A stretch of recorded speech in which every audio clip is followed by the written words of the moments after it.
So welcome for another episode of the Greatness Engineering Hour show. As you know, it's always a pleasure. And today we're going to talk about a global issue.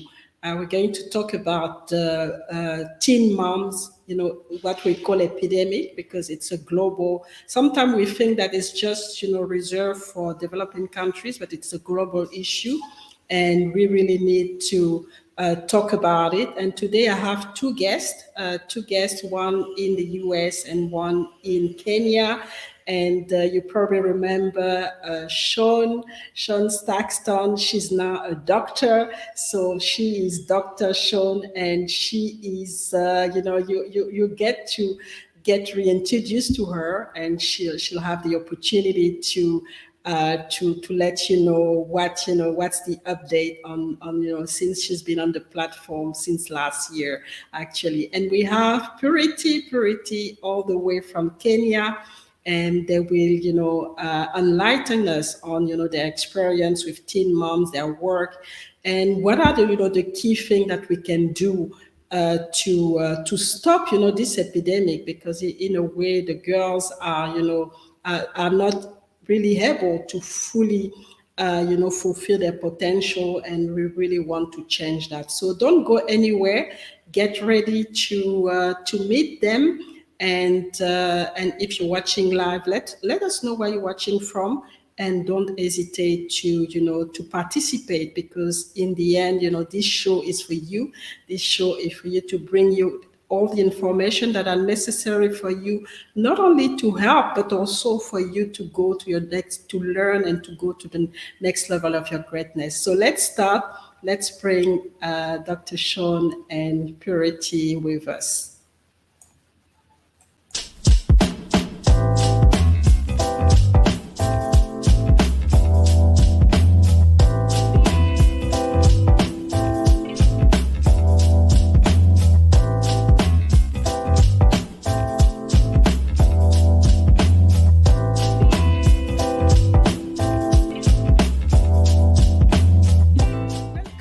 Another episode of the Greatness Engineering Hour show, the show that is brought to you by the Telekima Global Leadership Organization. Real is important is if you just look at the word compassion, when it's behavior, it's something that can be learned, and it is something that we can embody through habits and through our daily actions. To get this idea that if we interject this wisdom intentionally, I call them needle movers. It's the needle mover that's missing.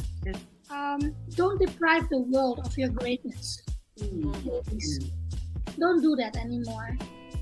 Dare to excel, dare to be sexy, dare to be you, dare to be the best version of yourself.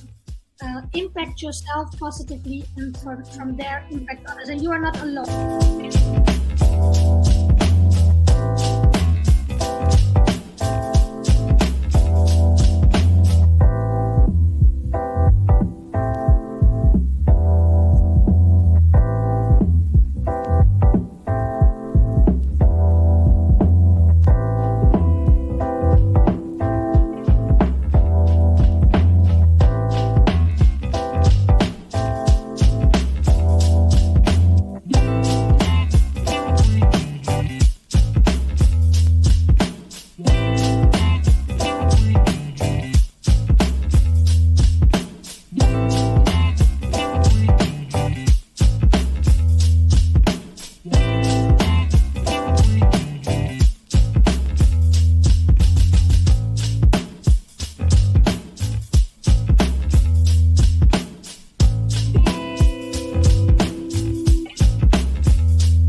So welcome to the Greatness Engineering Hour show, Dr. Shawn, and welcome Purity. I'm so excited to have you, to host you. When I know that there's a lot to be discussed today on a subject that is very, very important and that is really close to your hearts. But before we start, I just want you to introduce yourself and let us know who you are. For you, Dr. Shawn, obviously reintroduce yourself and let us know what have you done more, since you've been on the platform, and for Purity to let us know who she is and introduce her to the audience. But over to you, Dr. Shawn. Greetings to you all. Marielle, thank you for having me back once again. Again, like she said, I'm no stranger to the show. Since the last time I was on the show, I've been to Kenya. I've learned a lot. I've done a lot. I've got my honorary doctorate. Um, wow, it's just been so much has transpired over the last year. So much more than I could talk about in the next hour. So that's about it. Thank you. Welcome back. And it's always a pleasure to have you on the Greatness Engineering Hour show. And we have, Purity from Kenya, and Purity. So the floor is yours. I'm so excited to have you on the Greatness Engineering Hour show. Thank you. Thank you so much, Melil. My name is Purity Gikuda from Kenya. I'm the co-founder of a special school, a teenage mother's secondary school called Greenland Girls School. It is because of this initiative that I happened to meet my sister, my dad, Shawn, who is very passionate about the same cause, and that's how I have ended being in this show today. Thank you so much. Thank you so much for being with us, and we are all excited to talk about it and to talk about a subject that is, really important to us, as we see, young girls and young women, giving birth, and in a way having, their future completely, change because of that. And it is important that we start to talk about how we can help them and how we can educate them, empower them, so that not only stop the process, that it happened, but also help those who are already suffering. When I was preparing the show, I look at some of the statistic, and it was really staggering, and that's something I really want to share with the audience here. So when we look at the numbers, we see that this is Asia Pacific. We go from the average is around 50 50 pregnancy for young women from 15 to 19 per thousand, which is quite a lot, especially when we know the population of the Asia Pacific. And we can think that it's just really it's just a problem for developing countries, but when we look at the data for developed countries, it's not low, and the United States is actually up there here. So it is something that we need to talk about, and something that we need to address. And one question that I have is, how do we, looking at the numbers, what do you think, we are in this situation? What are the key problems? And I'm going to ask you the question to you, Dr. Shawn. I think some of the key problems that I see is probably due to maybe single moms themselves that have children out of wet, that have children also as teen moms. It's almost like a cycle. Sometimes a lack of education, a lack of finances. All of those things make up and contribute to a lot of our teen moms. Because for me, I think also is the fact that sometimes they think by having a baby, someone will love them. And I've heard that. Fantastic. So, what about you, Purity? What do you think? Because you've been working with, you have a school, so you're probably, exposed to those girls on a daily basis. So, what do you think are, the causes of them, becoming pregnant and becoming moms at such a young age? Okay, from what I've been experiencing from the girls, what I can say is that, especially in Africa, there is coming up a very big vacuum between the communication between the girls and their parents. You see, most of the time, parents are so busy; they are working from the morning to night, and the girls are left all alone.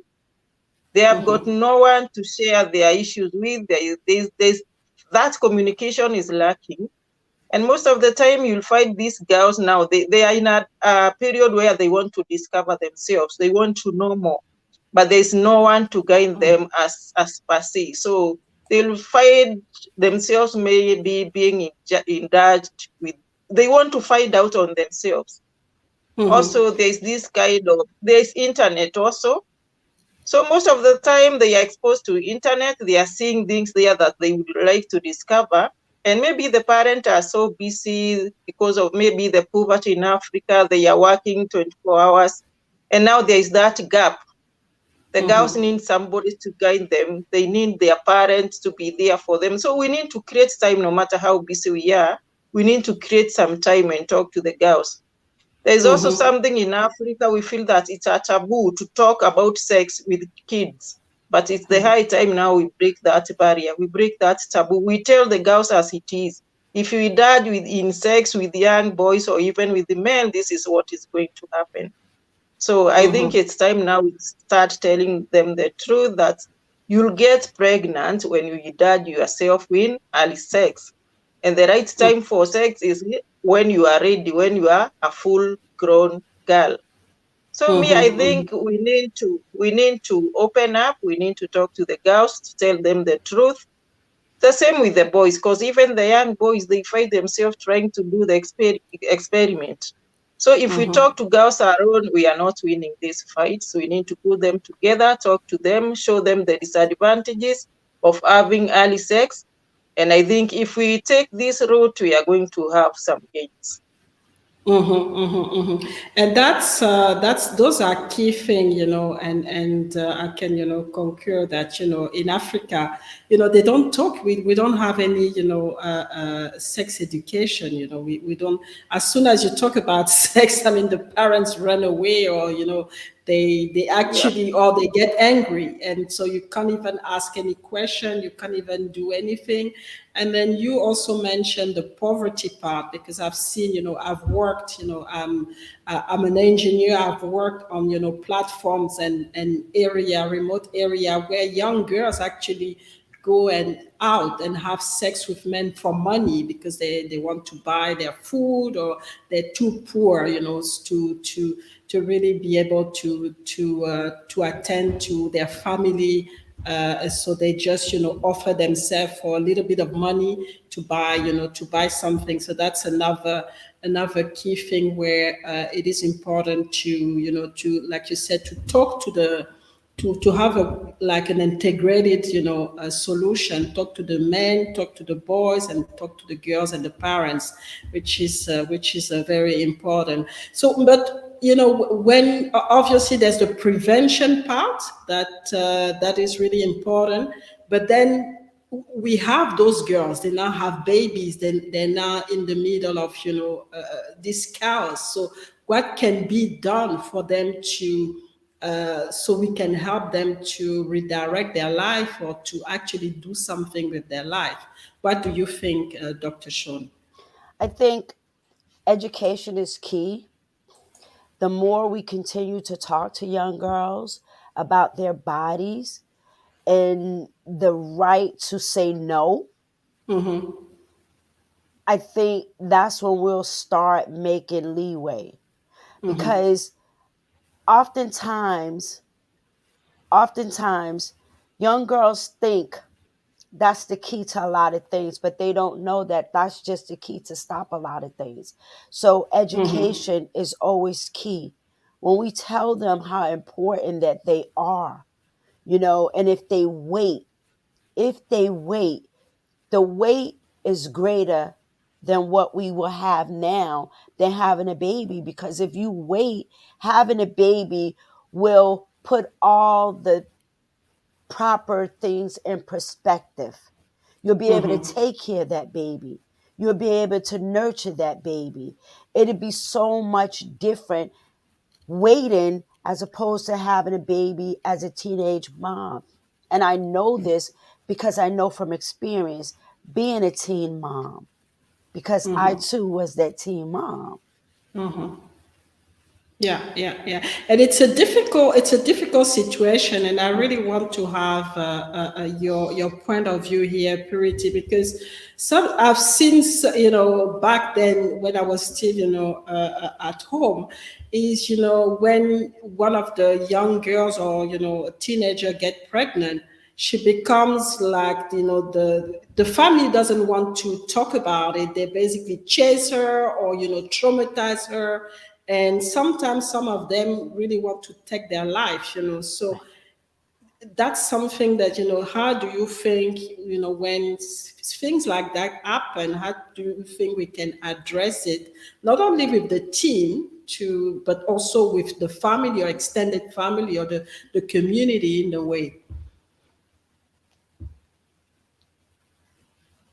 Okay, what I've experienced with the girls that I do host, or the girls that have giving a second chance, is that these girls have been ignored by law, especially here in my country, and they're isolated by society.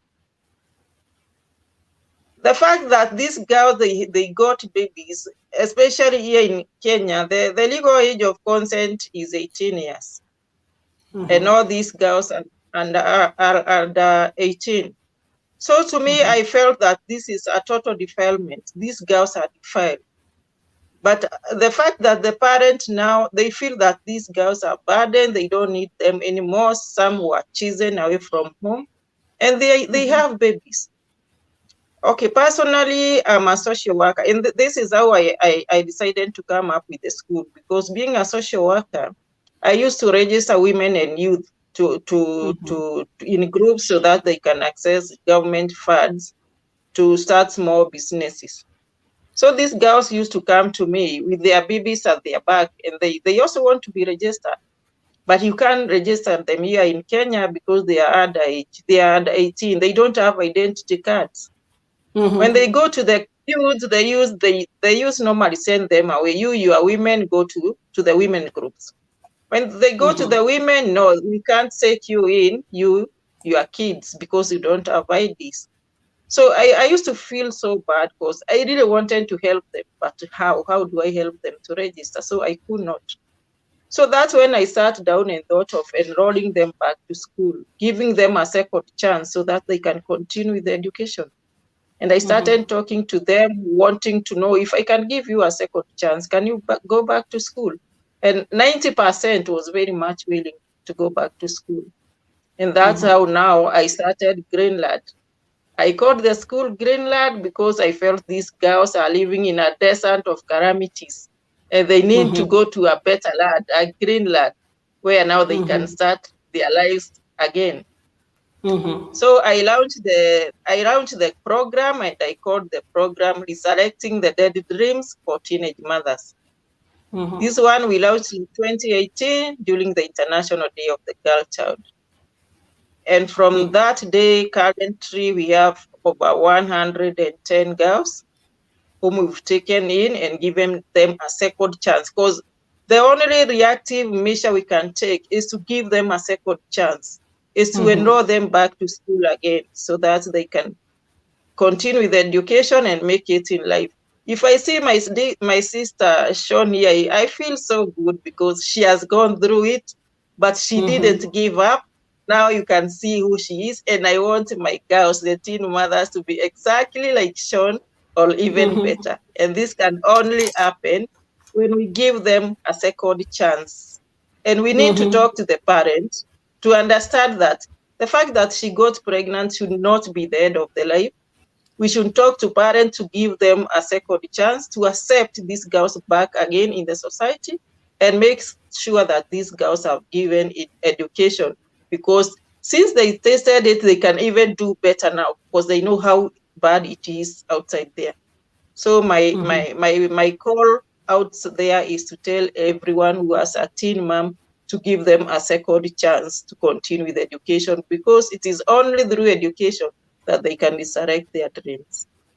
And that's important because it shouldn't be seen as a dead hand. I mean, we all make mistakes, and we shouldn't really be judged all our life because of the mistake that we're doing. And that's the important message to pass to the parents, because as parents we do everything that we can to avoid that our children make mistakes, but sometimes they just make those mistakes, and we need to sit down, understand why, and have a practical solution to make sure that they don't redo the same thing. Because what we've seen so far is the parent chasing the child. So some of the girls are actually in the street, and then what do? They go back and have sex, sometimes just to feed the child, and then they become pregnant again, and by the time you realize it's too late. So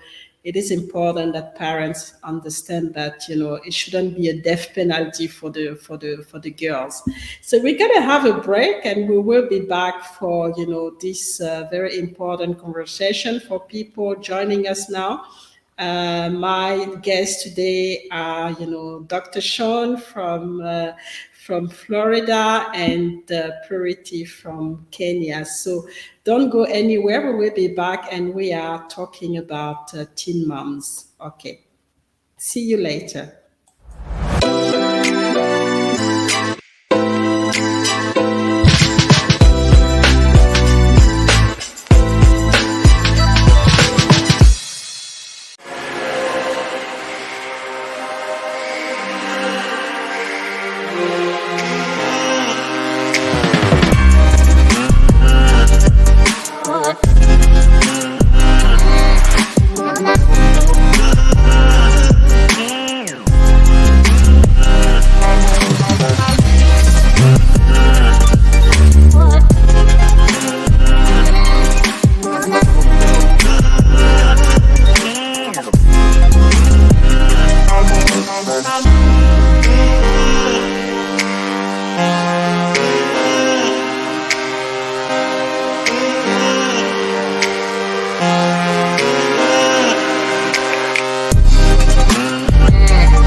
So we are back with Dr. Shawn and Purity, and we're talking about the problem of teen moms, and we've been having a very important conversation. If you are a parent, or if you have responsibility, have young girls, please come in and listen and help progress this conversation, because it can happen to all of us. If we have girls, we never know. We do our best as parents, but we never know what can happen. So I came across a statistic. Just I'm gonna share it again in the US, and it was quite interesting, and I'm just gonna put it here. This is the teen mom, number based on race, actually, and what we see. So obviously, the number of teen moms is going down. So there's something happening, but we clearly see a gap between the different race, and that's just very. I'm triggered by that, and I just wanted to ask you, Shawn, if there's something that that can actually explain that, because it is quite quite triggering, because you have the Asian, not really, we might say, because the population is low for Asian, but then the white, and then the Pacific, the people from the Pacific, and then on top is all the Hispanic and the Black community. So I was just wondering what could explain such a thing. For me, personally, I believe because in the Black community we have the babies. I think it's more that we have them, or it might be we have, I don't want to say so much less access to healthcare. We just have them, where in other communities they don't. It could be the fact that maybe their caregivers have the money or the health insurance to get abortions. It's a lot of dynamics behind that, but we just tend to have the babies. That's Go ahead. So what you're saying is that for the other community, some of them get abortion, or they give the baby to adoption or something, and for the Black community, they just keep the baby, and the pregnancy keep going, and that's probably what could explain the numbers. Exactly. I would definitely go on record to say that. And I would say this too, like years ago, even in the Black community, when a girl became pregnant, you didn't see her because parents sent her out of state, normally to the South. Now that's not the case. It's almost like, I don't want to say a rite to passage, but it seems like it's a rite to passage. And that's why I see, if you 16 and you have a baby, then you 17, or 17 you're having another one, 18 you're having another one, because it's not like saying, you know what, this is not right, this is not acceptable. It's almost like an unspoken rule that it's acceptable. And I don't know if it's because the grandparents are becoming younger. Like when I was a teen mom, I became a teen mom at 17, but I didn't have any more. I would say it was a mistake, and a mistake you learn. No, don't get me wrong, because no child is a mistake. But at the same time, it was a mistake. I wasn't really trying to have children. It was my first time too, so it was a mistake. That's why I didn't have another one the next year and the next year, because I realized that wasn't my goal. It impeded on things that I wanted to do for a while. It really did. As I look back, it stopped me from, example, going to the 1980 Olympics. So it was a mistake. But again, the answer to your question, I think because in the Black community in America, we have the babies. And do we see such a discrepancy in Kenya from different region or different class, or how is the dynamic there? Yeah. In Kenya, still it's almost the same, because there are those counties that have got very high numbers, especially in my county, Kajiado County. In Kajiado County, the prevalence is, in fact, it's almost the highest in the country. And there is Kilifi County, there is Samburu County, the counties that are a bit marginalized. And also in Kenya, there is this art of culture. Like in my county, girls are supposed to be sold at the age of 10. Wow. When the girl reaches 10 years, the sweeter is already there, and those girls are supposed to be married off. So this one of the big things that is making the teenage pregnancies prevalence in my county to be worse, because of the culture of the people that live within the Maasai culture. They believe that the girls are not supposed to be educated. They are supposed to be married from the age of 9. Actually, from 9 to 14, you are supposed to be somebody's wife. So for them, they feel it's okay. It's okay, even if the girl is pregnant at the age of 10. It's okay as long as that girl is married. There's something else that you should now hear here. If the girl got pregnant and you are not married, then you become an outcast. Because most of the girls that I have in my school, they are outcasts. Those who have now been disowned by the families because they got pregnant before they were married. And these are the girls from the age of 13, 14 to 17. So the culture is one of the things that is making this thing become so prevalent in these named counties. Then in the same counties, there is poor communication or exposure to the girls. So most of them, they go out in the morning to herd the cows in the bushes, and that's where they start experiencing this thing or experimenting them, and they find themselves pregnant. Still on the same matter of poverty, they cannot access sanitary pads. So men will come and give them some little cash to go and buy the pads and in exchange for sex. So I can say that poverty, lack of information, lack of reproductive health, most of the girls cannot access the health centers because they live in very remote areas. So reproductive health education is never available to them.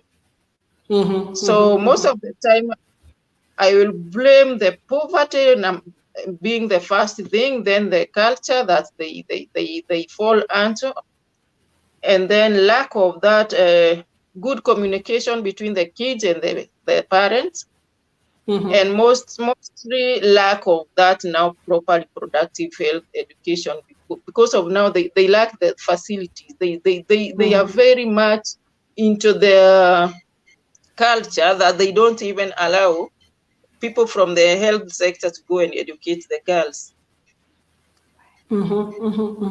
So how do we change? I mean, obviously there's, like she said, there's a strong cultural impact. And so how do you work in that type of environment to be able to rescue the girls and to be able to educate them? Because it must be quite a challenge, to work in such an environment where the culture, because even the girls maybe don't even realize that that's not, something that is good for them, because it's the culture, it's the way they were raised, so they don't even challenge any of what is happening to them. So how do you change, people in such, a strong cultural mindset? How do you do it with your school? Yeah, it's a bit tricky because actually, as you are saying, it's true, because even the girls themselves, when you try to talk to them, especially in my county, girls do undergo FGM so that they can get married. So if you tell a girl not to undergo FGM, she'll tell you then what? I don't go FGM, I won't get married. So it is a very big challenge, but luckily we've got social workers in the ground who understand the language, who understand the culture, who have gone through the same FGM, and they got married at a very tender age. But they felt that now this one now should stop. We should embrace civilization. So these women are the ones who help us, because we send them on the ground. They go and talk to the girls, and they rescue the girls and bring them to the school. We've got very, very nice ladies, women who are willing to change the story of these girls from their own experience. So we use them to talk to the girls, talk to their mothers, and now we've started talking to the fathers, because unless we put the fathers in the conversation, it is not easy to get the girls out. But once we make the dads understand that if your girl undergoes a cut and gets married at the age of 10, that girl will not live a happy life like the way you are seeing us now, the educated one. You would also like your girls to get educated so that they can come in the ground and help other girls. So since we started involving their dads and their and of course we are getting good results.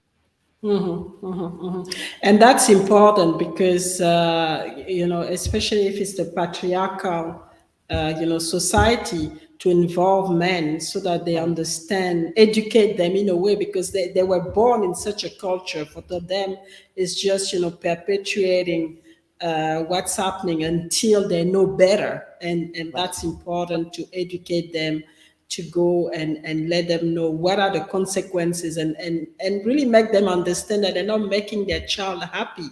It's actually the contrary. So it is important. I've seen work from, because I work in the energy sector. I've collaborated with women in energy in Kenya, and I think they have a program called FGM to STEM, and they're helping, the girls in, in the regional, I can't remember where exactly in Kenya, but the regional, so that they educate them to, to be able to understand that, they need to see something else, and understand, empower them, so that they get out of this cultural, bondage that they were born into. So what is the case in the US? I mean, obviously, it's a different setting, but still, we see, that girls are getting pregnant. So what are the key things, or the key solution that are, the key steps that are being taken to prevent, but also to support the girls that are already, moms, and need help? You have your sex education classes. You have um, community-based organizations out there teaching young girls again how to become entrepreneurs and different things of that nature. So you have resources in America. We have lots of resources, but oftentimes it it will depend on the girl, the family accessing the resources. It's not always like it's difficult to get to. That might be the case in some states, but as a whole, no. You have these resources in the schools. It's just it's just a matter of breaking down the barriers, reaching. If you reach, like you said, the patriarchs, and if you reach the older ones, then you could get to the children. So it's just a matter of accessing the resources. We have resources here. We really do. And that was, why I was asking the question, because, when we look at America, I mean, there's so much there. So the support we shouldn't lack the support for this type of problem, but yet, we don't seem to see that the support is there. And I really wanted to understand, the dynamic, and how, these things were working. And sometime I'm asking myself, and maybe you can, correct me, is that it looks like it's still a taboo in a way for a lot of American, talking about this subject, which is quite strange for, a developed country. But I don't know. Maybe that's just, me, seeing things in a different way. What do you think? I think you're right, because it is still taboo. It's taboo to talk.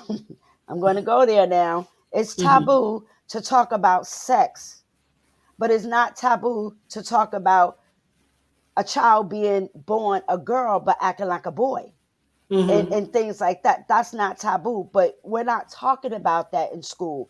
We're not talking about sex education as it relates to young girls having children. We're talking about, oh, I'm a boy, but you're a girl. So I don't understand it. I really don't understand what's going on, but it is still taboo to talk about sex.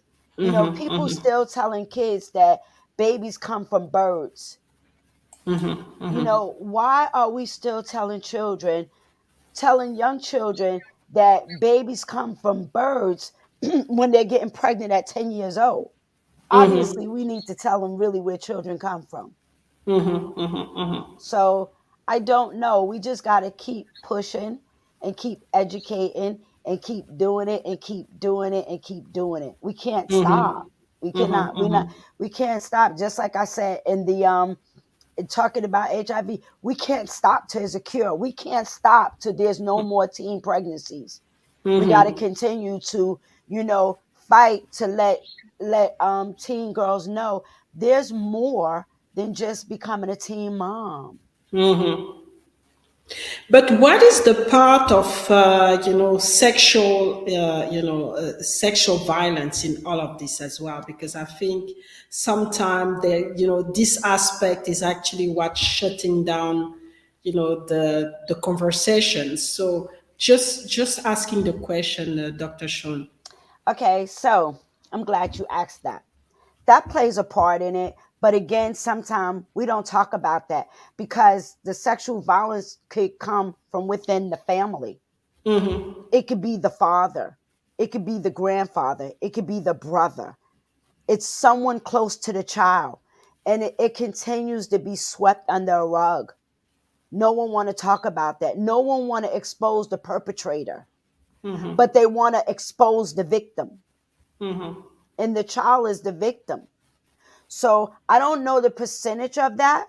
And I don't even know if it's data for current data for that, because no one want to talk about that. That's the hidden secret, because it's within the family. And again, they rather expose the victim than expose the perpetrator. And what is your experience, Purity, on that? If all the girls that you've been working with, obviously there must be some that have been raped and got pregnant. So how what is the occurrence of this happening, and how do you deal with that? Yeah, that's what I said earlier, that anything done to a girl who is less than 17 years is defilement. So most of these girls are defiled. And now the worst part is that the perpetrators are let to go scot-free. In fact, we've been trying to petition the Parliament of Kenya to make sure that the perpetrators are held responsible. Because most of the men who do these acts are not teenagers, are not adolescent boys, sorry. These are grown-up men who hold even very high seats in the society. They end up defiling the girls and running away with it and leaving these girls to suffer with the kids, with their own lives. And we feel that it is worse and it should be dealt with within the law. So we tried to do a petition in the parliament so that the perpetrators of these acts can be held responsible. In fact, they should educate the girls whom they have messed their lives and go ahead and educate the babies as well. Because if you look at a teen mom, this is just a baby with another baby who is facing now that kind of hardship from the family, the parents who don't understand that maybe this girl was violated, this girl was raped, and the perpetrator is running there scot-free, enjoying life. So I feel that especially in my country, something should be done so that the perpetrators of these acts should not go scot-free. They should be held responsible, and even they should be prosecuted in the court of law. But it's not happening, and that's the problem. Yeah, it is not happening, but we are not relenting, because now with the new government, we are trying to see that this motion is brought in parliament and it is voted in, so that the perpetrators or the offenders of this crime can be held responsible and even punished by law. So we won't relent, we won't keep quiet, we are going to keep crying, to keep fighting for these girls, because unless we stand for them, the future of women in my country is not bright. Because currently Kenya is ranked third in the world in teenage pregnancy prevalences. So if nothing is done, then as women of Kenya, we don't have a future. Because girls, we keep on dropping. And if they are not given even a chance now to go back to school, which future as Kenyan women do we have? We don't have a future at all. So I feel it is our responsibility now as women who knows the pain that these girls are going through to stand up for them, to fight for them, and make sure that they have a space of their own. Safer spaces for teenage mothers have been ignored for a long time, and it is the high time now we make sure that we create safer spaces for teenage mothers as well. Yeah, And that's an right. important. Yeah. Go ahead, Purity. Sorry. Yeah, that's what I'm saying, and I'm so glad that my sister here now. We currently we are planning to do a partnership with Dr. Shawn, and we are going to try to see how Kenya and her country. We are going to try to compare and see how we can help girls who are facing the same challenges. And I thank God that He brought this sister to me, because I think we are going to fight and we are going to make sure that we have created that safer spaces for our girls. And it is an important thing, and sometimes that's what government doesn't understand, is that those are citizens that you destroy. Yes. So you might not see the effect on it straight away, but it's going to affect your country and your economy, and because those are citizens that are not going to be able to participate, because they've been destroyed by all kind of violence, and not been reintegrated so that they could participate and create value as well. And that's something that they need to understand, is that they have to start looking at it from a point of view of leaving those girls behind. It's gonna backlash at a certain point, because we will not actually have the opportunity to get them to participate and to create value into the economy of the country. So we're going to have a break, and we will conclude on this important conversation. 1 hour, I think, is really short, but it is always good to talk about it, to start a conversation, and then continue to act on the ground, because I think that's the most important thing, and make people aware, because that's what this show is all about.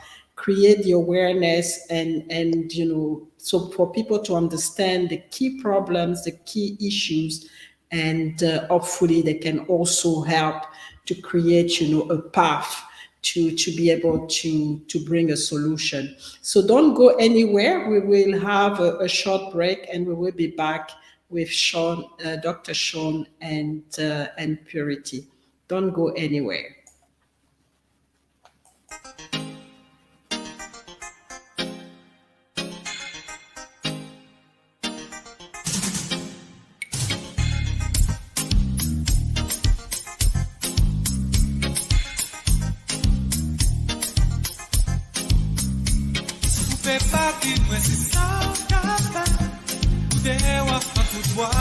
Tous les souhaits, qui c'est madame en câlin, même si vous savez ça, ça fait la peine. Elle est souffert, moi elle souffert, supporter.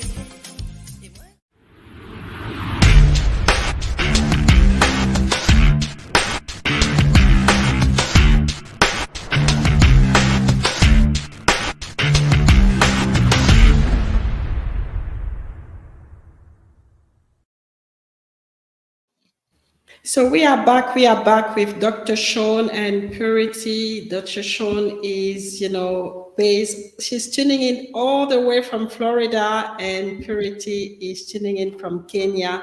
And we are having a very important conversation on teen moms. And I hope that, you enjoy, and actually, gonna help, push this conversation further outside this platform.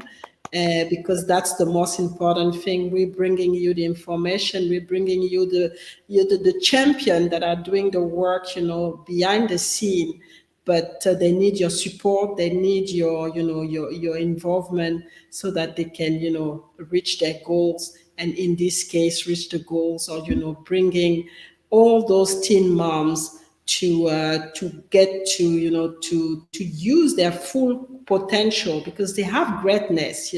They made a mistake, but it doesn't mean that they don't have this greatness inside of them, and you need to help them to unleash this greatness so that they can be full participant into the society, and in a way redeem themselves by creating value wherever it's necessary and wherever they can.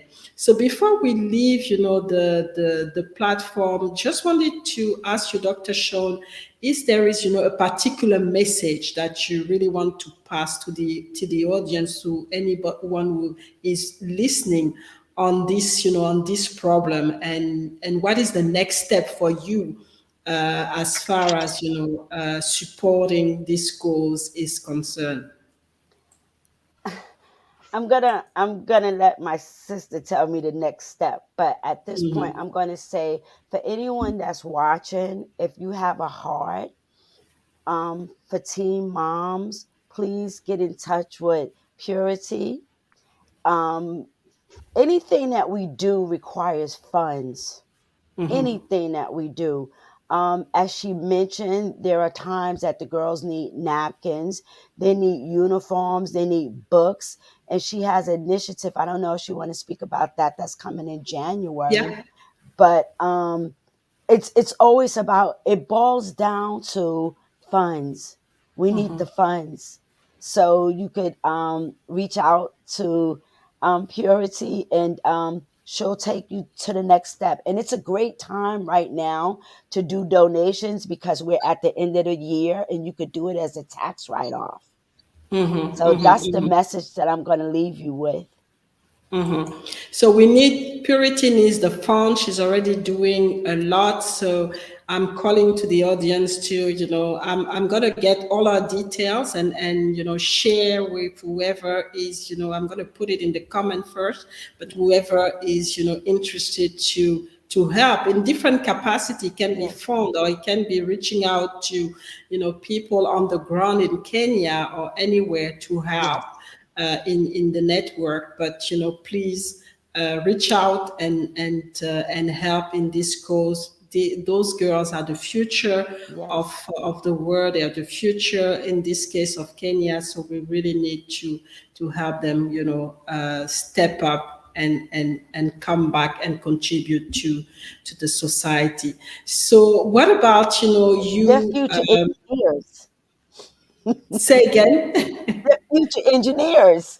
Future engineers, yes, definitely. Yes. And that's an important step, and it's important to push them and educate them so that they can become the best.